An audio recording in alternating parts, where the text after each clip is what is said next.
ప్రభానే నాగేశ్వరి మద్యం కుంభకోణం కేసులో మనీ లాండరింగ్ ఆరోపణలు ఎదుర్కొంటున్న ఢిల్లీ ముఖ్యమంత్రి అరవింద్ కేజ్రీవాల్ రెగ్యులర్ బెయిల్ కోసం ఢిల్లీ కోర్టును ఆశ్రయించారు. అలాగే వైద్య పరీక్షలు చేయించుకోవడానికి మధ్యంతర బెయిల్ ను పొడిగించాలంటూ మరో పిటిషన్ వేశారు. వీటిపై జరిగిన వాదనల్లో భాగంగా ఆయన అభ్యర్థులను ఈడీ వ్యతిరేకించింది. ఎన్నికల వేళ విస్తృత ప్రచారం నిర్వహించకుండా ఆయన ఆరోగ్యమేమీ అడ్డంకిగా మారలేదని వెల్లడించింది.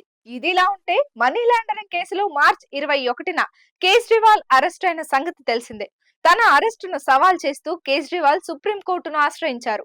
దానిపై విచారణ ఆలస్యం అవుతుండటంతో ఎన్నికల్లో ప్రచారం నిర్వహించేందుకు మధ్యంతర బెయిల్ ఇవ్వాలని అభ్యర్థించారు.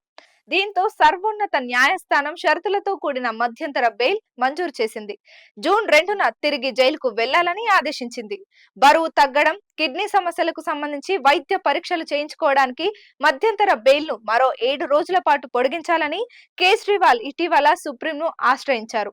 జూన్ 9న జైలుకు వెళ్లి లొంగిపోతానని పేర్కొన్నారు. అయితే ఆ పిటిషన్ లిస్టింగ్ కు బుధవారం సుప్రీం రిజిస్ట్రీ నిరాకరించింది.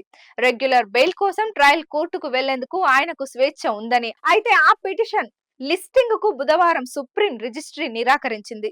రెగ్యులర్ బెయిల్ కోసం ట్రయల్ కోర్టుకు వెళ్లేందుకు ఆయనకు స్వేచ్ఛ ఉందని, అందుకే ఈ పిటిషన్ విచారణకు అర్హమైనది కాదని వెల్లడించింది. దాంతో తాజాగా ఆయన ఢిల్లీ కోర్టుకు వెళ్లారు. ఇరు పక్షాల వాదనలు విన్న న్యాయస్థానం బెయిల్ విషయంలో ఈ శనివారం కల్లా స్పందన తెలియజేయాలని ఈడీని ఆదేశించింది. విచారణను 1వ తేదీకి వాయిదా వేసింది.